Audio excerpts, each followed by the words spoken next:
इधर केजरीवाल जेल में बेचैन है और बाहर उनकी पार्टी बेचैन।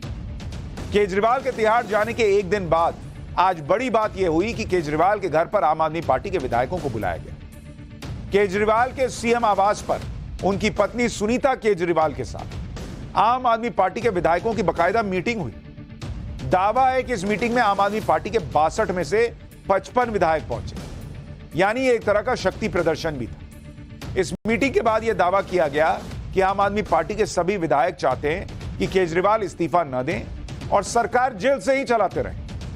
आम आदमी पार्टी का कहना है कि इस मीटिंग में विधायकों ने जो कहा वो संदेश सुनीता केजरीवाल के जरिए अरविंद केजरीवाल को जेल में पहुंचा दिया जाएगा।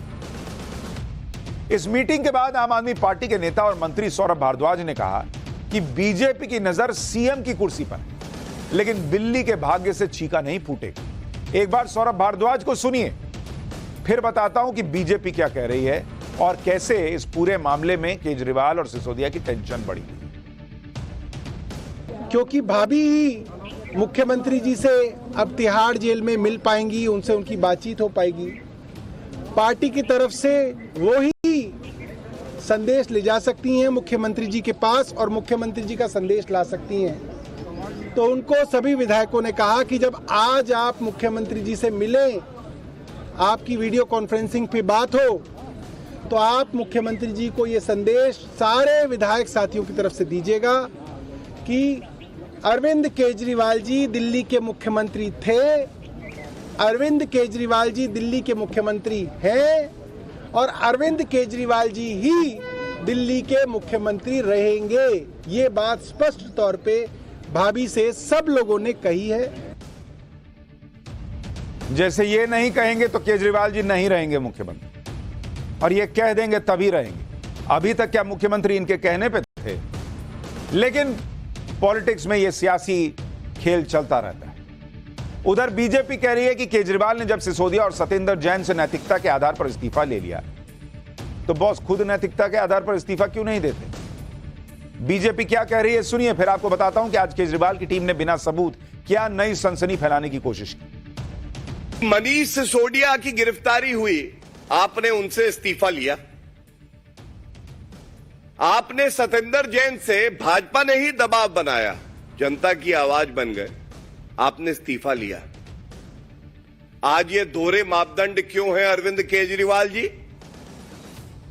आप स्वयं आज आरोपी हैं, जेल की सलाखों के पीछे हैं, तो आप इस्तीफा नहीं देंगे। लेकिन मनीष सिसोदिया और सत्येंद्र जैन से आपने इस्तीफा ले लिया। और I must definitely say that the people of Delhi deserve a better CM. भाई बीजेपी पूछ रही है कि मनीष सिसोदिया और सत्येंद्र जैन से भी तो इसी आधार पर, नैतिकता के आधार पर ही ना लिए थे इस्तीफा कि तुम लोग जेल में हो, दे दो इस्तीफा। वो जेल में रहकर काम नहीं कर पा रहे, उन पर नैतिकता का दबाव बनाया गया और उनसे इस्तीफा ले लिया। तो केजरीवाल क्यों नहीं इस्तीफा दे रहे भाई? बीजेपी कह रही है डबल स्टैंडर्ड है। कल ही हमने आपको बताया था कि शराब घोटाले में कोर्ट के अंदर पहली बार आतिशी और सौरभ भारद्वाज का नाम भी लिया गया। इस खबर पर कल से चर्चा हो रही थी। इसी बीच दिल्ली की मंत्री आतिशी ने आज नया दावा ठोक दिया कि वो आज सुबह बड़ा खुलासा करेंगे।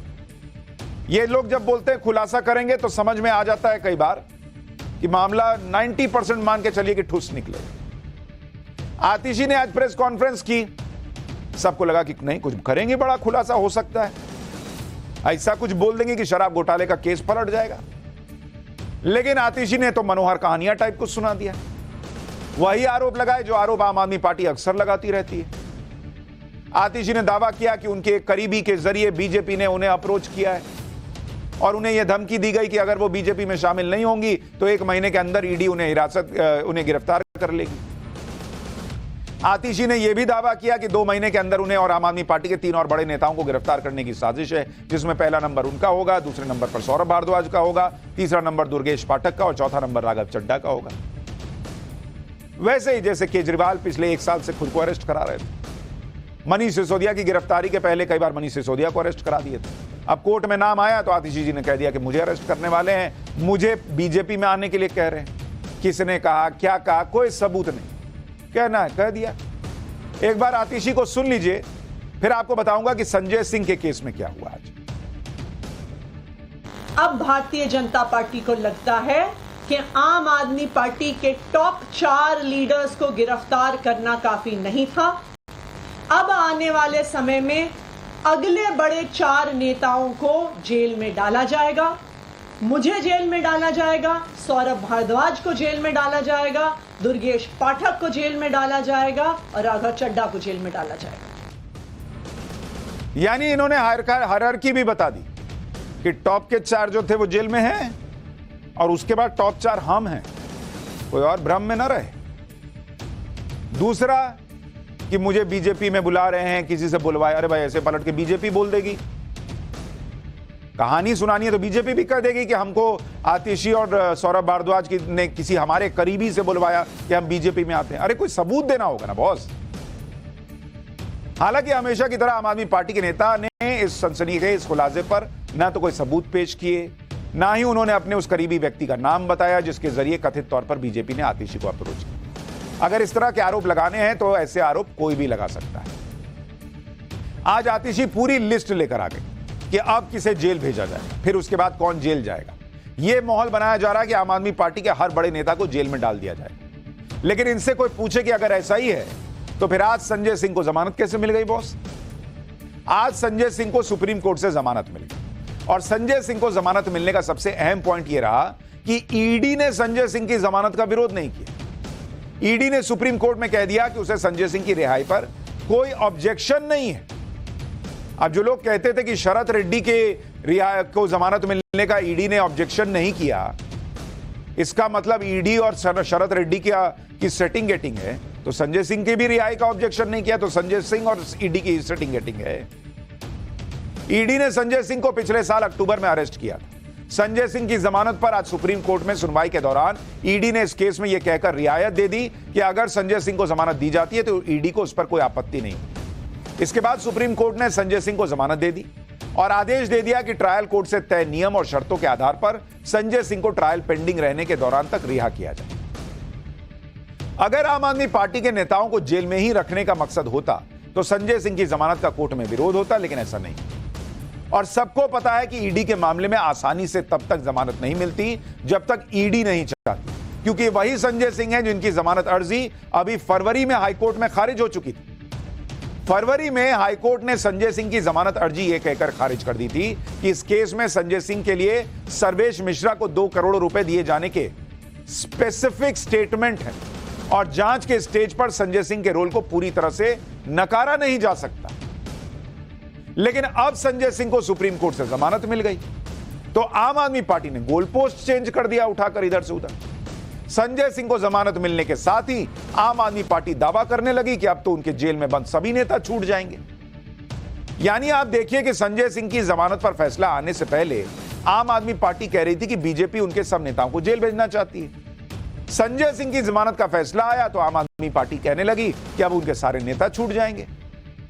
मतलब जब बीजेपी पर मन की आरोप लगाया, जब कहा कि सब छूट जाएंगे। एक बार आम आदमी पार्टी के नेता क्या दावा कर रहे हैं वो सुन लीजिए, फिर आपको फैक्ट्स बताता हूं कि क्या वाकई संजय सिंह की जमानत का फैसला आने के बाद केजरीवाल सिसोदिया को भी आसानी से बेल मिल जाएगी, क्या वो आसानी से छूट जाएंगे या उनकी मुश्किल बढ़ गई है। पहले सुनिए आम आदमी पार्टी के वकील नेता सोमनाथ भारती को। सिसोदिया अरविंद केजरीवाल जेल में है, सत्येंद्र जैन जेल में, उनके लिए रास्ता खुलेगा? बिल्कुल खुलेगा, क्योंकि जब चूंकि सबकी स्थिति एक जैसी थी, वे किसी के पास भी कोई प्रमाण नहीं था, किसी के पास भी कोई एविडेंस नहीं था। जैसे केजरीवाल जी ने कोर्ट में कहा था कि भाई ये ईडी को जब ईडी ने अरेस्ट कर लिया तब इन्होंने केस बनाना शुरू किया था, इनके पास कोई एविडेंस था ही नहीं। तो आज संजय सिंह जी को जब बेल मिला है तो अब नेचुरल सी बात है कि सब पे पैरिटी लागू होगी और सबको बेल मिल जाएगा। आम आदमी पार्टी के नेता जो कहते हैं और जो फैक्ट होता है उसको कनेक्ट करने में ना आपके कान से धुआं फेंक दे, इतना दोनों में मिसमैच होता है। दरअसल आम आदमी पार्टी का दावा है कि संजय सिंह के केस के आधार पर केजरीवाल और सिसोदिया को भी छूटना आसान हो जाएगा, लेकिन ये सब बातें हवाबाजी हैं, क्योंकि संजय सिंह को जमानत देते हुए सुप्रीम कोर्ट ने जो कहा वो ध्यान से सुनिए। सुप्रीम कोर्ट ने संजय सिंह के मामले में कई बड़ी बातें क्लियर कट कह दी हैं। सुप्रीम कोर्ट ने कहा कि संजय सिंह को जो राहत दी जा रही है उसे नजीर या मिसाल नहीं माना जाएगा। यानी सुप्रीम कोर्ट ने यह कहा कि संजय सिंह को आज जो बेल मिली है वो दूसरे केस में राहत के लिए आधार नहीं हो सकती। यानी सुप्रीम कोर्ट क्लियर कर दे रहा है ये दूसरे मामलों के लिए आधार नहीं है, कोई उदाहरण नहीं है। लेकिन आम आदमी पार्टी के नेता बोलने लगे कि हां अब तो इनको मिल गया, सबको मिलेगा। यानी केजरीवाल और मनीष सिसोदिया के बेल के मामले में संजय सिंह के बेल का फैसला कहीं से भी मददगार साबित नहीं होगा। यहां आपको यह भी समझना चाहिए कि भले ही अरविंद केजरीवाल, मनीष सिसोदिया और संजय सिंह तीनों शराब घोटाले में फंसे हुए हैं, लेकिन संजय सिंह का मामला केजरीवाल और मनीष सिसोदिया से अलग है। संजय सिंह के ऊपर आरोप है कि उन्होंने शराब घोटाले में 2 करोड़ रुपए रिश्वत ली और 82 लाख रुपए पार्टी फंड में दिलवाया, जबकि मनीष सिसोदिया और अरविंद केजरीवाल पर यह आरोप है कि ये दोनों पूरे घोटाले के मास्टरमाइंड हैं। शराब नीति में जो कुछ भी बदलाव हुए, साउथ लॉबी से जो भी डील हुई और नीति में बदलाव के बदले जो रिश्वत मिली, सब कुछ इन दोनों के इशारे पर हुआ। यानी मनीष सिसोदिया और अरविंद केजरीवाल का मामला संजय सिंह के मामले से कहीं ज्यादा बड़ा और आरोप भी बड़े, और ये दोनों सरकार में थे। भाई, एक मुख्यमंत्री, एक डिप्टी चीफ मिनिस्टर, ये दोनों पॉलिसी बनाने में शामिल थे। संजय सिंह पॉलिसी नहीं बना रहे थे, आरोप यह था कि उनके घर पर पैसा पहुंचाया गया।